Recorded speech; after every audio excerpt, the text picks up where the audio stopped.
덕구입니다. 감사합니다. 우리 실선행 하고 있는데 6번째는 뭐예요? 지혜롭게 판단했으므로 지혜롭게 판단했으므로 마무리를 잘했습니다. 여러분들이 지혜롭게 판단하는 게 뭔가, 이건 참 중요합니다. 모든 가르침 중에서 여러분들이 분별을 사용해서 판단하는 게 있고, 분별을 하지 않고 판단하는 게 있다. 이게 두 가지래요. 분별을 사용해서 판단할 때는 아주 간단합니다. 어두운 생각을 하게 되면 판단할 때 이게 결과가 어둡게 될 거다 하고 이렇게 판단할 수가 있다. 그 다음에 밝은 생각을 하면 여러분들이 밝게 될 거다. 이렇게 판단할 수가 있다. 그런데 만약에 분별을 사용하지 않는다요. 분별을 사용하지 않으면 좋다 하는 것도 없고 안 좋다 하는 것도 없고 일체가 여기서는 없다. 그렇게 여러분들이 지혜롭게 판단하는 것은 본래에는 없었다 하고 판단을 한번 하라는 거죠. 누가 잘했니, 못했니, 옳으니, 그러니 이렇게 해서 판단하는 것도 있지만 그걸 시작점으로 돌아가 버려요. 본래에는 그런 게 없었다. 그래서 지혜롭게 판단하는 사람은 본래는 그런 게 없었다. 예를 들면 이게 칠판이라고 이름을 붙여놓으면 본래는 칠판이 없었다. 우리가 서로 통하기 위해서 칠판이라고 이름을 붙여서 그렇지. 지혜롭게 판단하는 사람들은 분별하지 않은 상태에서 판단할 줄 안다. 생각하지 않은 상태에서 판단할 줄 안다. 그러면 잘했니 못했니가 없어져. 나다 너다 이런 게 없어져. 그런 상태에서 판단하면 마무리를 잘 할 수가 있습니다. 이 판단도 할 줄 알아야 된다. 그래서 지혜롭게 판단하는 사람들은 마무리를 아주 깔끔하게 잘 할 수 있다. 우리 불교에서는 이때 지혜는 마하반야를 말하고, 마하반야로 할 때는 다 완성이 되어져 있는 바라밀이 된다. 그래서 마하반야 바라밀. 이 지혜도 알아야 되네. 분별하지 않는 상태에서도 아는 지혜, 또 분별해서 판단하는 지혜 두 가지를 다 아시기 바랍니다. 그래서 6일, 16일, 26일 이런 날짜에는 십선행 중에 6번째 이걸 실천으로 옮기는 날이다 해서 한번 되새기 보는 그런 날이 됐으면 좋겠습니다.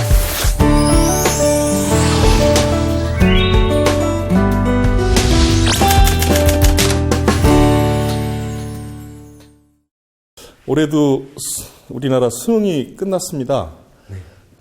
근데 또 여지없이 올해도 한파가 왔었던 것 같습니다. 수능생들 고생 많았는데, 수능이 끝나면은 다 끝난 것 마냥 방탄 생활 이렇게 하고 있는데, 그 100세 시대를 살아감에 있어서 그 수능이 끝난 학생들에게 귀한 말씀, 지혜를 주셨으면 감사하겠습니다. 감사합니다. 박수 한번.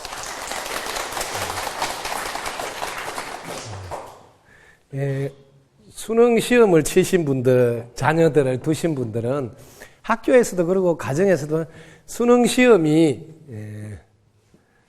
시험으로부터 해방이 아니라 새로운 출발. 그래서 우리가 학교를 졸업한다는 것은 이쪽 면에서 보는 시각으로 졸업이지 저쪽 편에서 보면 새로운 시작이요 도전이잖아요. 그래서 우리가 바라보는 관점이 어느 쪽에서 보느냐에 따라서 이쪽 편에서 보니까 죽었다로 보이는데 저쪽 편에서 보니까 새로 태어났다로 보이는 것과 똑같습니다. 그래서 여러분들이 수능 시험은 끝이 아니고 시작이에요. 왜냐하면 여기 이제 보통 실습하시는 분도 있고 실습 실기 이렇게 해서 실기 봐야 되는 사람들도 있고 그 다음에 논술 봐야 되는 사람도 있고 그래서 먼저 이제 수시로 먼저 합격하신 분들도 있어요. 먼저 이제 겨우 이제 출발하는 건데 사실은 너무너무 인생은 여러분들이 알아두시라고 학교를 다니는 학생 신분일 때가 그래도 제일 공정하고 평등한 세상에서 사는 신분입니다. 여기서 이제 밖으로 나오면 대학부터 사회가 철저히 여기가 능력 위주로 돌아가는 절대적으로 불공평한 시간으로 접어듭니다. 요건 여러분들이 오히려 더 단단히 준비하셔야 되는 시간이에요. 여러분들이 학생이라고 똑같이 봐줬는데 이제는 어떤 것도 봐주지 않습니다. 여러분이 어떤 행위를 한 거에 따라서 전혀 다르게 평가를 받는. 여기서 여러분들이 본인의 노력 플러스 주위의 도움, 이 주위의 도움이 이거 연입니다. 연. 본인의 노력이 이게 인이고 이 세상은 철저히 인연에 의해서 결과가 나오고 있습니다. 가보. 연의 힘에 의해서 차이가 난다. 이렇게 세상을 바라보지 않으면 늘 세상에 대한 불평불만으로 실제로 자기 실력을 쌓는 시간을 못 가질 때가 많아요. 예를 들면 자 한번 보자고. 점수가 똑같은데 자기 아버지가 사회적으로 유능하신 분이라 여기 학교 뭐 교수나 혹은 총장 뭐 이렇게 혹은 회사의 뭐 사장이나 혹은 회장님하고 잘 안다. 그러면 이분의 아버지의 영향으로 점수가 같으면 아버지 백으로 이 사람이 취직이 된다. 혹은 합격이 된다. 이걸 사람들은 자꾸 불공평하다고 생각하는 거예요. 이걸 세상에서 똑바로 보라고. 이 세상에 본인의 노력으로만 돼 있는 게 아니다는 거죠. 주위의 도움이 같이 물려 있다는 이게 저는 이걸 95% 이상이라고 늘 주장하는 사람이에요. 아버지가 유능하단 말은 아버지가 공짜로 유능합니까? 그 아버지가 얼마나 열심히 노력했으면 그 유능해졌냐고요. 이걸 세상이 불공평하다고 보는데 그건 세상을 잘못 보는 거예요. 그래서 수능 공부가 끝난 자녀에게 제일 먼저 주위의 도움이 어마어마히 중요한 세상이기 때문에 본인의 노력이 이걸 이제 해줄게요. 본인의 노력이 이걸 좀 꼭 기억해 주시면 상중하. 이거는 더 자세히 좀 해줘야 돼요. 여러분들이 본인의 노력을 자, 부모님을 잘 만났는가? 그 다음에 배우자를 잘 만났는가? 이거는 뭐 해당이 안 되겠죠. 자녀들에게 이야기하면. 그 다음에 형제 자매를 잘 만났는가? 형제 자매. 그 다음에 공부도 잘할 수 있었는가? 그 다음에 부잣집에 태어났는가? 이렇게 5가지 기준을 가지고 나는 이게 상인가 죽인가 한가 이렇게 자녀 보고 보라 하세요. 부모도 보시고. 우리 집, 이 상등품인가, 중등품인가, 하등품인가 보라. 우리 집이 이 5가지로 봤을 때 하등품이면 이 상등과 나는 경쟁해야 된단 말이야. 그러면 중하고 경쟁하려면 2배로 공부해야 된다. 여기는 뭐예요? 3배로 공부해야 이긴다. 이 말, 3배로. 상품이 1시간 공부하면 나는 3시간을 공부해야지 이긴다.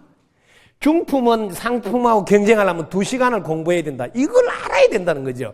똑같이 1시간씩 나는 태어난 환경이 하품인데 이 상품이 잘 나가는 집, 잘 나가는 자녀하고 경쟁하면서 자기가 그 자녀, 이 집 자녀가 1시간 공부할 때 나도 1시간 공부한다. 이거는 너무 웃기는 거예요. 세상을 너무 모르는.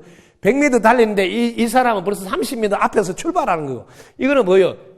이거는 뭐 출발선에서 출발하고 여기는 30m 뒤에서 출발하는 줄 모르고 이걸 부모가 가르치란 말이에요.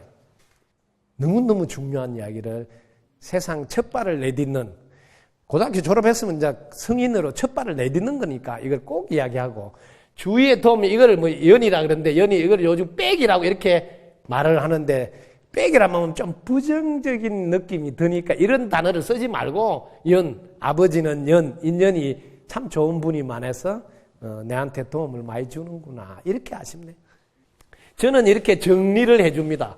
여러분들이 꼭 기억해 두십시오. 여러분 자녀를 고수 수준으로 만들 건지 최고수 수준으로 만들 건지 이 2가지를 여러분들 잘 정리해 주시라고요. 부모부터 최고수가 되려는 마음을 내야 돼. 그래야 자녀도 따라가.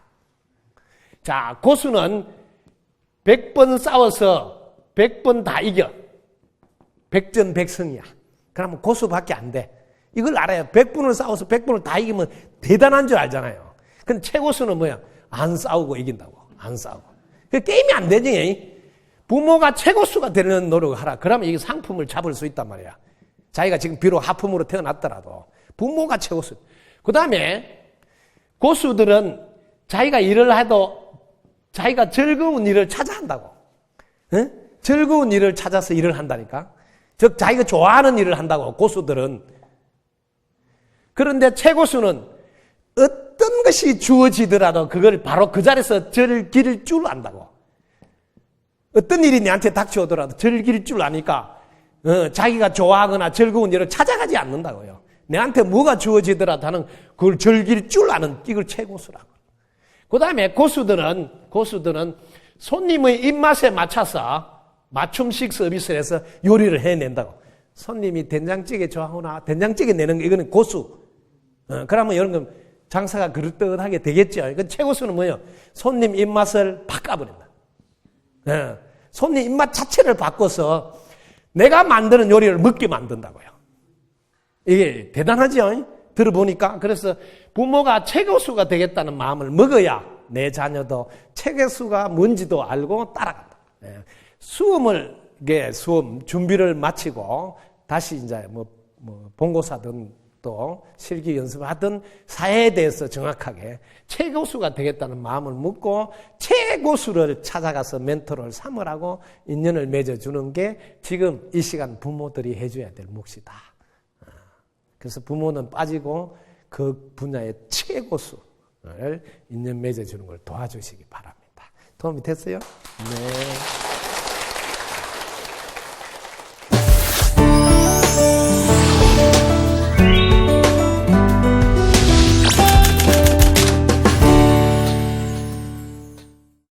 스님을 칭할 적에요. 네. 꼭 앞에 서대산인 성담 스님이라고 말씀하시는 연유가 뭔지 알고 싶습니다. 박수 한번 주세요. 서대산인 성담. 제가 이렇게 쓰는 것은 종교를 초월한 사람이라는 표현이에요. 여기 성담 스님 이렇게 쓰면 이거는 이제 불교에 몸담고 있는 분 이렇게 이게 딱 정리가 되잖아요, 그죠? 그런데 제가 이렇게 하는 거는 종교를 초월해 있는 사람입니다. 이런 이야기로 사인을 보내고 물론 뭐 이 산이 서대산이라서 뭐 썼지만은 제가 이렇게 쓰는 의도가 지금 이 시대는 종교를 초월해 있어야 지도자가 제자리에 있다 생각이 들어서 제부터 이제 본을 보인다고 이렇게 일부러 쓰는 거예요. 예. 물론 뭐 성담 스님이라고 쓰시는 분도 계실 수 있죠. 뭐. 저는 그렇다는 거죠. 제 사는 방식은 이 시대에 누군가는 종교와 민족과 인종 그런 걸 초월해서 안내하는 분이 필요한 때다. 그래서 저는 이제 그런 삶을 살려고 아예 하니까 이런 표현을 한 겁니다. 그래서 제 강의는 늘 보면 아마 종교를 초월해서 이렇게 언어가 나오는 걸 많이 들을 게. 뭐 이야기할 때 보면 성경 이야기도 해주고 이렇게 하는 게 자연스럽게 초월해 있는 걸 표현하는 거니까 어떻게 도움이 됐어요? 네. 다음 질문 부탁드릴게요.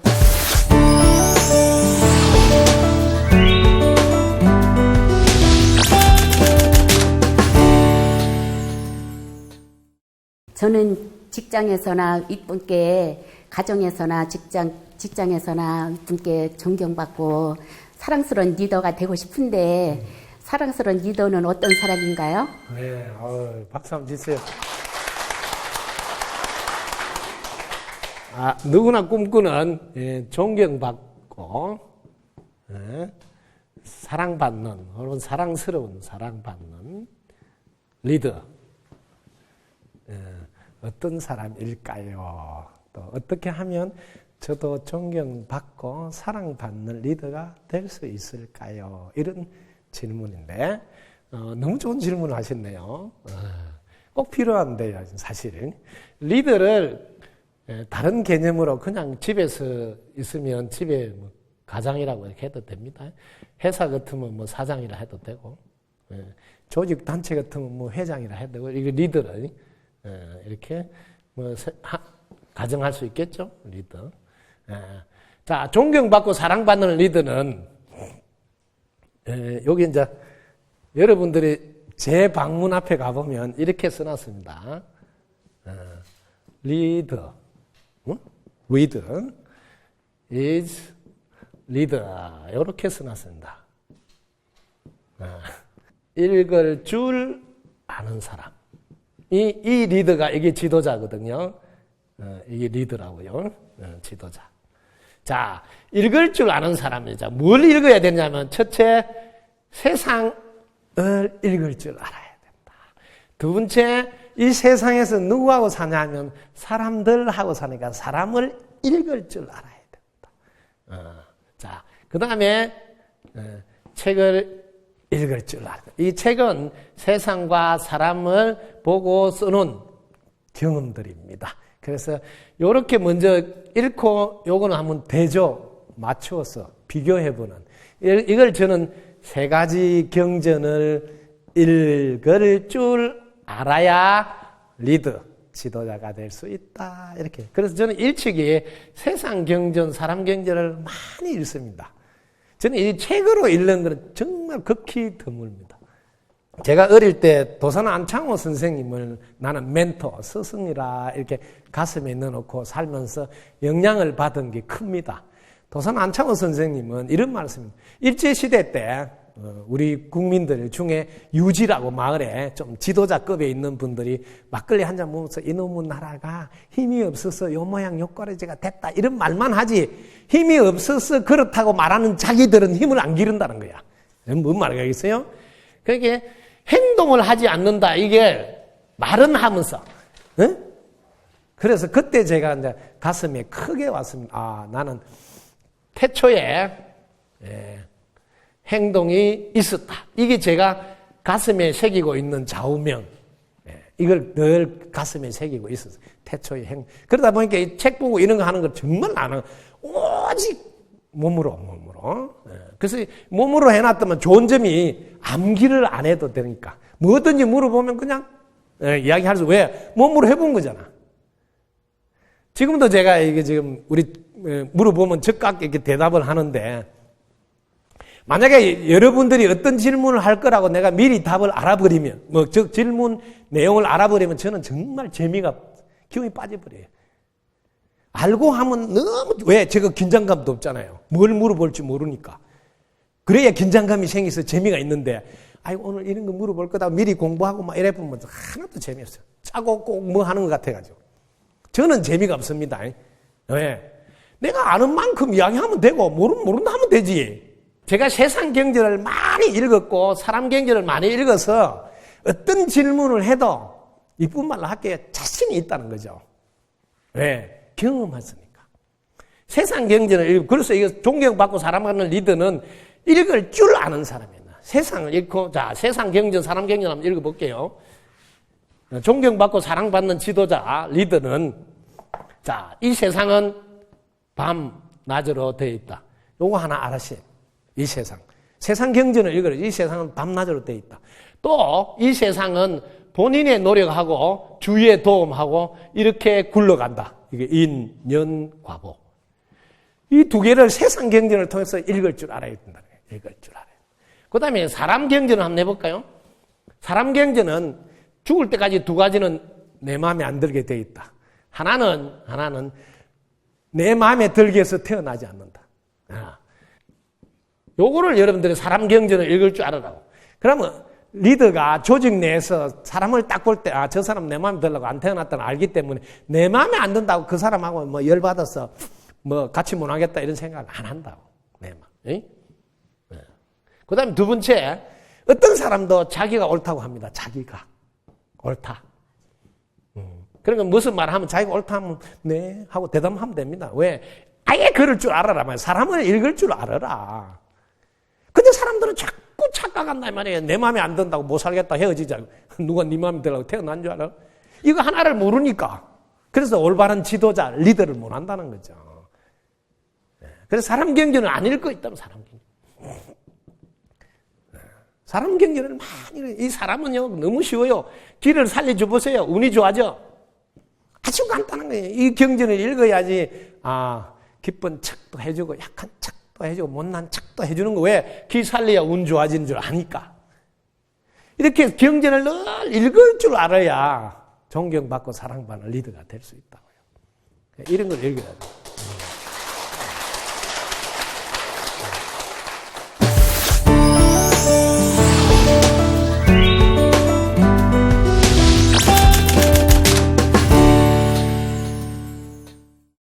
최근 스님이 쓰신 확인하는 부자 그 책자를 읽었는데 그중에 가장 제가 인상 깊었던 것이 진짜 부자는 만족하고 안심한다는 문구입니다.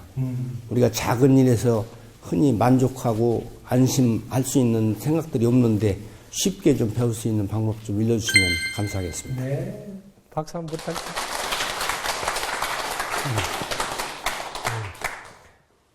안심하고 만족할 수 있는 이런 분들은 진짜로 부자다 이런 기질을 읽었다고 그래요. 여러분들이 만족하고 안심하는 이건 옛날부터 성인들은 늘 하신 말씀 공통적인 이야기야. 수분 지적하라, 만족한 줄 알아, 분수에 맞게 살아라 뭐 이런 이야기인데 저는 쉬운 걸 합니다. 쉬운 거 어려운 걸 모르니까 저는 늘 경전을, 세상 경전은 사람 경전을 읽는다고 그러죠. 제가 공부하는 방식은 끝까지, 이렇게 끝까지 가본다고, 끝까지. 여러분들은 끝까지 안 가거든요. 예를 들면 지금, 하나만 예를 들어볼게. 아빠가 딸이 늦게 온다고 걱정해. 그럼 걱정은 왜 걱정하냐? 왜 걱정하냐? 끝까지 해봐라. 왜 걱정하지? 그럼 우리 딸이 죽는다. 이 끝자리네, 이 끝까지. 저는 이렇게 생각합니다. 제 생각은. 끝까지 가보면, 끝에 가면 죽는다. 이게 딱 나는 나와요. 여러분들 해보라고요. 뭐든지 끝에 가면 딱 죽는다가 나와버린다니까요. 그럼 여기 끝이야. 그럼 저는 그다음부터는 안심이 돼. 안 죽는 사람 있냐? 그죠? 안 죽는 사람 있냐고. 그럼 바로 안심이 되잖아. 바로 안심이 돼요. 다 죽게 돼 있다, 이 말이에요. 여기까지 안 가니까 자꾸 안 죽으려고. 죽을까봐. 그걸 다 걱정하는 거거든요. 그럼 바로 안심이 되지.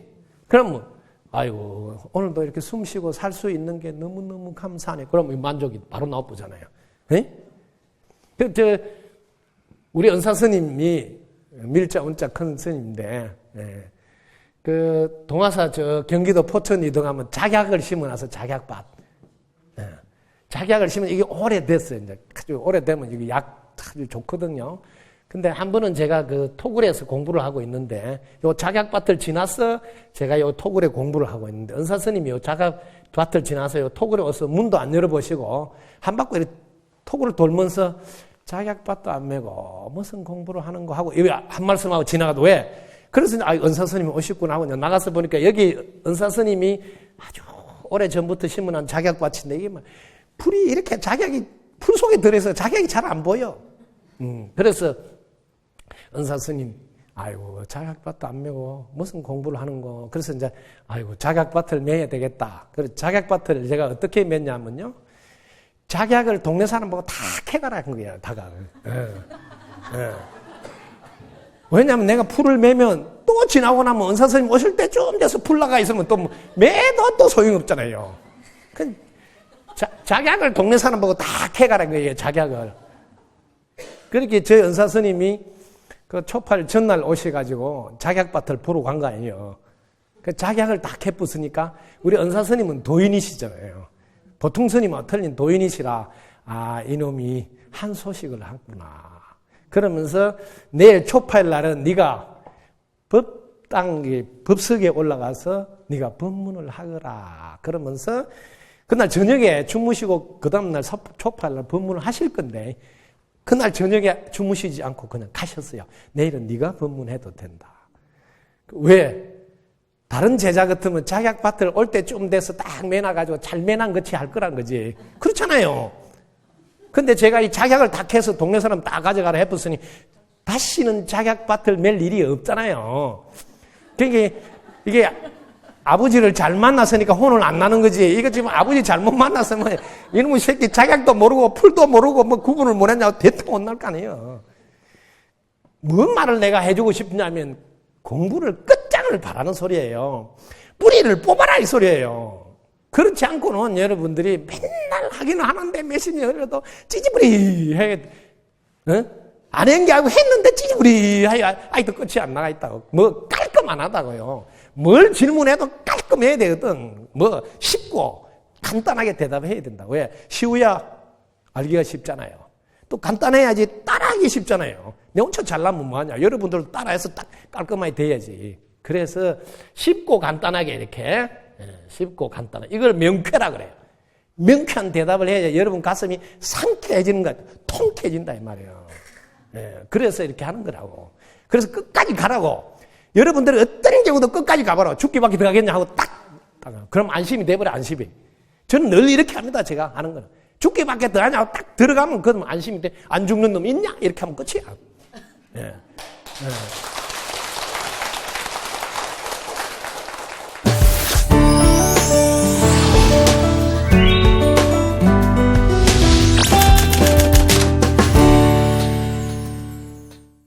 제가 가정과 직장에서 모두에게 호감을 얻고 싶은데 상대방의 호감을 잘 얻을 수 있는 방법을 알고 싶습니다. 네. 박수. 네. 호감을 얻는 방법은 정말 중요합니다. 우리가 사람을 설득할 때 일단 첫 인상이 호감을 갖게 되면 이 첫 인상이 보통 3초 이내에 결정된다고 이렇게 연구 결과도 나와 있습니다. 이 첫 인상이 여러분들에게 입꼬리만 올리고 있어도 일단 기분이 여러분 통과가 될 수 있습니다. 그래서 우리 행복기술학교의 기초반은 입꼬리 올리는 시간이 하루에 90% 이상은 기초반에서는 해줘야 되고 명품반에서는 95% 이상 입꼬리를 올리고 있으라 그러고 국사반 올라오면 99% 이상 입꼬리 올리라 하는 것은 이게 아예 자동으로 돼 있으라 이 소리예요. 왜? 그래야지 3초 이내에 상대방한테 일단 호감을 얻잖아요. 그러면 일단 뭐든지 일이 쉽게 진행이 된다고요. 그래서 실제로 이런 연구 자료가 있어요. 미국에는 그 배심원제잖아요. 배심원제. 우리나라도 지금 그 도입해가 연습해보고 있는데 배심원들이 잘생긴 사람, 인상이 좋은 사람 오면 훨씬 더 형을 감량해주고 잘 봐준다는 데이터가 다 나와 있어요. 똑같은 죄를 범해도. 저렇게 잘생긴 사람이 실수했겠지. 이렇게 이쁘게 해석을 긍정으로 한다는 거야. 이게 호감이에요. 호감. 호감이 가려면 첫인상이 좋아야 된다. 그래서 늘 입꼬리 올리는 거예요. 네. 그래서 예를 들면 오늘 어떤 분과 만나야 되겠다 그러면 반드시 그날은 사우나실에 가서 이 화면을 좀 밝게 만들고 요 기본적으로 하시라고. 그러면 첫인상이 훨씬 좋게 보입니다. 네. 그렇게 하시고 입꼬리를 딱 올리시고 그 다음에 여러분들이 호감이 가도록 하는 데는 상대방을 만약에 만나야 된다면 그분이 좋아하는 게 뭔지 그분의 장점이 뭔지 이런 걸 좀 알아놓고 가서 칭찬을 할 수 있어야 됩니다. 요거 앞에는 처음 만나면 제일 먼저 순서를 해줄게요. 유머를 그날 하나 준비해서 할 줄 알아야 돼. 왜냐하면 처음 만난 사람이 좀 더 긴장이 되고 서먹서먹하잖아요. 아직은 친하지 않으니까. 그러면 유머를 하나 탁 던져서 일단 뭐 편안한 사이를 만들 줄 알아야 되고 그리고 이 웃음을 계속 띄고 있어야 돼요. 웃음을. 그 다음에 그분이 살펴보면 칭찬할 거리가 있어요. 칭찬을 딱 하고. 그 다음에 그분을, 사랑이 뭐냐면 소중히 하는 거예요. 지금 여기 자기 인연이 제일 소중하다고 소중히 감사하면서, 소중히 하면, 이게 이제 사랑의 표현이에요. 그 다음에 마지막으로 당신을 이 세상에서 만난 것이 저로서는 가장 큰 축복이요, 영광입니다 하는 말을 마무리할 때 딱 남겨야 돼요. 이게 상대방을 행복하게 만들어줍니다. 그래서 이게 유머 기술이 필요하고 웃음 기술이 필요하고 칭찬 기술이 필요하고 사랑 기술이 필요하고 행복 기술이 필요하다. 이 21세기 필수 기술, 호감을 갖기 위해서. 그래서 이 호감을 갖는데 아주 간단한 걸로도 호감이 생겨요. 아이고 고향이 같은 애요. 이래도 호감이 생겨요. 아이고 우리 아들하고 같은 학교에 나왔네요. 이래도 아이고 우리 동급생이네요. 이런 것도 다 호감이 갑니다. 아이고 우리 집안이 같은 집안이네. 이런 것도 다 호감이 가는 내용입니다. 호감은 얼마든지 아이고 아파트가 같은 아파트네요.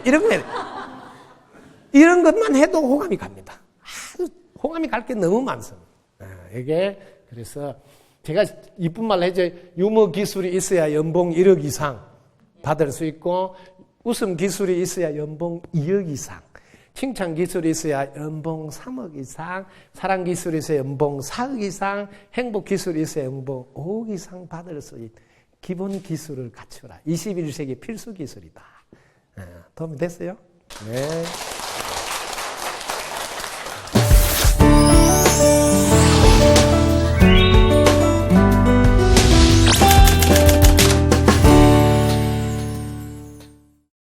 옛날이나 지금이나 네. 사회 지도층에 대한 모범과 양심이 많이 요구되고 있습니다. 네. 정말 오블리서, 오블리주 정신은 무엇이며 네. 어떤 행동입니까? 선생님 말씀 부탁드립니다. 네.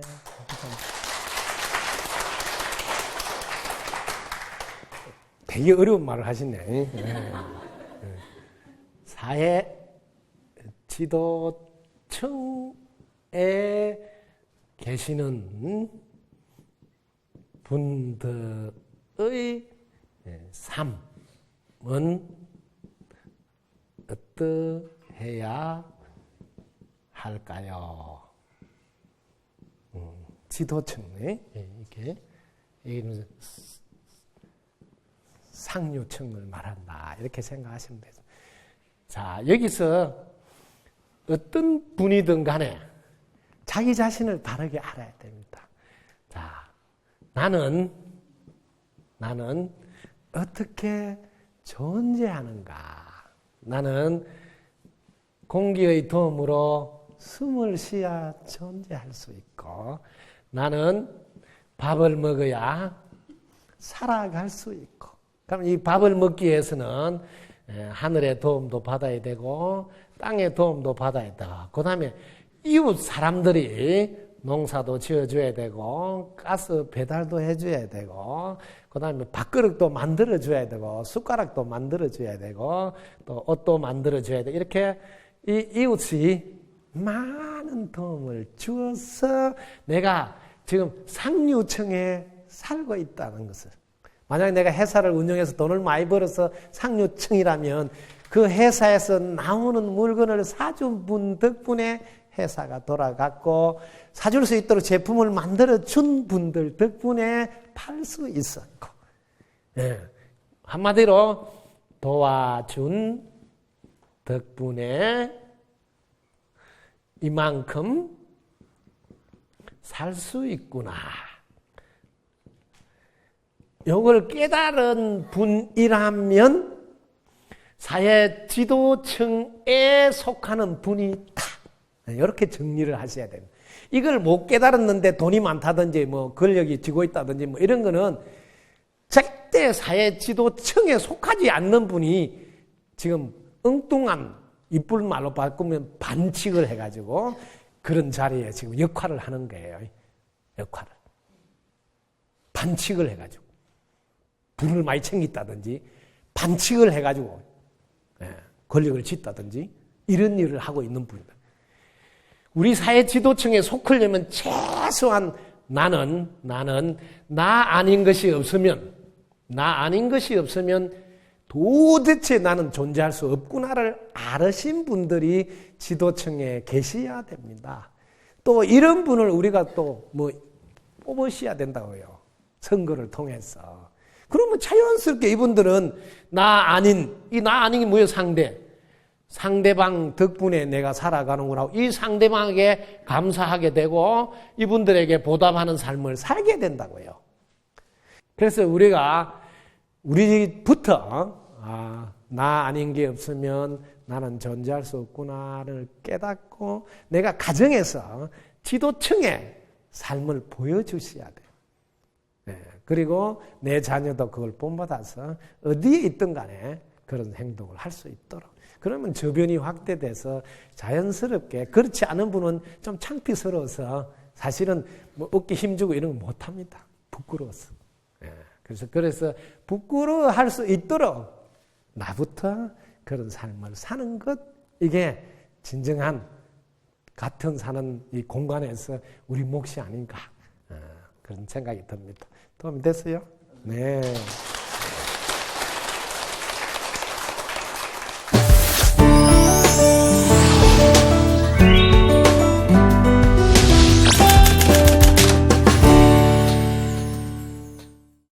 우리 서민들이나 평민들, 일반 시민들이 지도층을 보는 눈을 바꿔줘야 됩니다. 그래서 속도가 더 붙는데, 아까처럼 이제 돈만 있고 부정을 몰래 하고 있는데도 높은 자리에 있으면 그냥 지도층으로 이렇게 인정을 해주니까 주위에서 계속 그 사람들이 나쁜 짓을 해놓고도 오리발 내밀고 나중에 이렇게 파고들면 그때서 사과를 하는데, 우리들이 좀 그 기준을 바꿔주면 더 빠르지 않을까, 저는 그 말씀을 드리고 싶었습니다. 예. 네. 보충 질문이라고 생각하고 답변. 자, 지금 저분은 뭐 보충 질문인데, 우리부터 혹은 지도층을 뽑는 일반 유권자들이 먼저 눈을 뜨셔야지. 예, 눈을 뜨셔야 된다. 그래야지 이분들이 발 붙일 수 없는 분은 발 붙이지 못하게 자연스럽게 된다. 이런 이야기를 아마 보충해서 하신 건데, 질문이라보다는 좀 더 강조해서 이야기가 필요하다 하는 이야기를. 실제로 그렇습니다. 지금 우리가 이 유권자들이 뭐 우리 동네라고 빡빡 찍어보잖아요. 뭐 우리 당이라고 찍어보고, 뭐 오직 우리가 지금 하고 있는 이 민주주의는 끼리끼리예요. 끼리끼리. 우리끼리 하는 거예요. 우리끼리지 민주주의가 전혀 아니다. 이런 것도 이제는 이제 눈을 뜨시는, 민주의제라는 이름으로 늘 이용한다는 사실을. 그래서 오직 지금 말하는 중하위층에 있는 우리 일반 시민들이 눈을 떠야 된다. 그래서 이제는 더 이상 끼리끼리 이런 쪽으로 선거하는 일은 그만하셔야 돼요.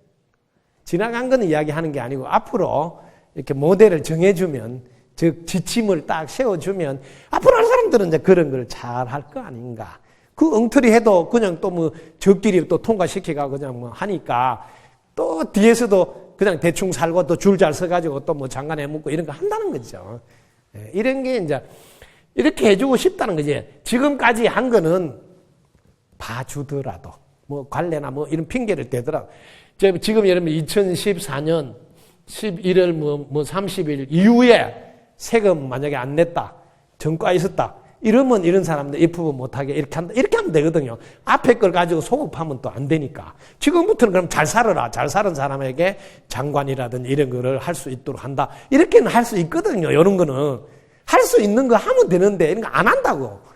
무엇보다도 보이지 않게 여러분들이 나 아는 게 없으면 나도 없다 하는 눈을 뜨셔서 내부터 잘하고 내 자식이 그런 자리를 갈 수 있도록 돕는 것. 그래서 여기 내가 명품 국사가 국사 양성이 대통령, 또 장관도 국회의원도 다 하는 사람 지금 양성하려고 하는 거예요.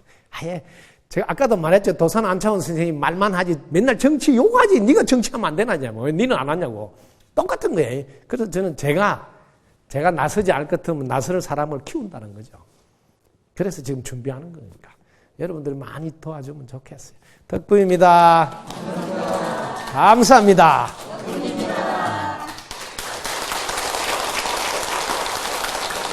감사합니다.